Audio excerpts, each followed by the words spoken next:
Bekas Peguam Negara Tan Sri Tommy Thomas didakwa mengetepikan pegawainya sendiri dan melantik 23 peguam luar bagi mewakili kerajaan tanpa mengikut prosedur.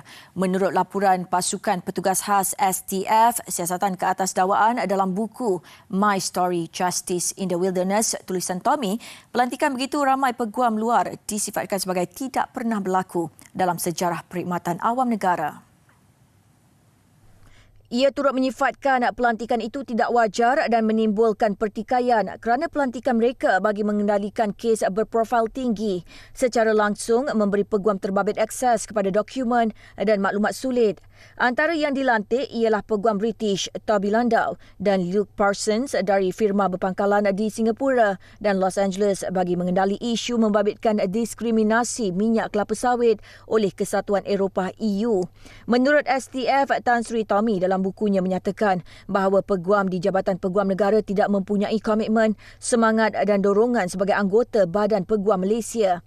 STF berkata beliau sebagai ketua jabatan perlu menyatakan cadangan untuk memperbaiki kelemahan bukan dengan mengetepikan pegawainya dan melantik peguam luar. Malah STF mengesyorkan supaya satu garis panduan patut ditetapkan khusus mengenai kuasa peguam negara dan pendakwa raya dalam melantik peguam luar bagi mewakili kerajaan. Selain garis panduan itu perlu dipastikan ketelusan dan integriti serta mengetepikan sebarang konflik kepentingan. Dalam pada itu, keputusan menerima tawaran $126 juta Amerika daripada Genting Malaysia Berhad bagi pembelian kapal layar mewah Equanimity dilihat dibuat secara sepihak oleh Peguam Negara ketika itu, Tan Sri Tommy Thomas. Ia terkandung dalam laporan Pasukan Petugas Khas yang menyiasat memoir Tommy bertajuk My Story Justice in the Wilderness. Berkata bekas Peguam Negara itu dengan segera menerima tawaran pengerusi Genting Tan Sri Lim Kok Tai untuk kapal layar yang sebelum ini dimiliki ahli perniagaan dalam buruan Loh Teck Joe atau Jolo.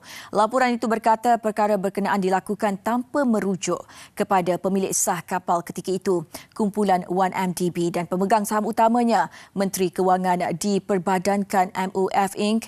untuk kelulusan atau NFCC.